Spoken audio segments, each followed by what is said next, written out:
మనం జనరల్గా acceleration due to gravity అంటాం. Velocity due to gravity, force due to gravity, speed due to gravity అని చెప్పము. ఎందుకని మనము కేవలం యాక్సలరేషన్ డ్యూ టు గ్రావిటీ అని మాత్రమే అంటాము. యాక్సలరేషన్ అంటే ఏంటి? ఫస్ట్ యాక్సలరేషన్ అంటే rate of change of velocity. అంటే వెలాసిటీ కానీ స్పీడ్ కానీ ఏమన్నా చేంజ్ అవుతుంటే అది ఎంత రేట్లో చేంజ్ అవుతుంది అనేది మనం యాక్సలరేషన్లో చెప్తాం. అంటే యాక్సలరేషన్ 0 అనుకోండి, చేంజ్ ఆఫ్ స్పీడ్ ఉండదు.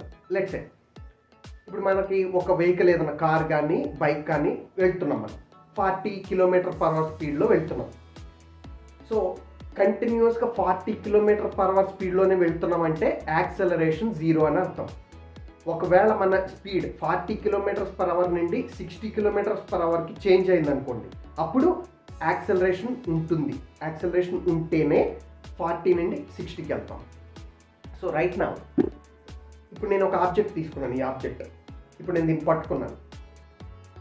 నేను ఎప్పుడైతే వదిలేస్తానో ఈ ఆబ్జెక్ట్ని, ఇది కింద పడిపోతుంది. ఇప్పుడు కనుక నేను వదిలేసాను అనుకోండి, వెంటనే కింద పడిపోతుంది.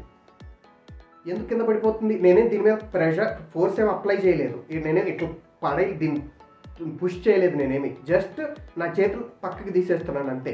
అయినా కూడా కింద పడిపోతుంది. ఎందుకు పడిపోతుంది? గ్రావిటీ వల్ల పడిపోతుంది. గ్రావిటీ వల్ల పడిపోతుంది అంటే ఏంటి? ప్రస్తుతానికి దీనికి ఉన్న స్పీడ్ ఏంటి? 0నే. నేను చేతిలో పట్టుకున్నప్పుడు దీనికి ఉన్న స్పీడ్ 0నే.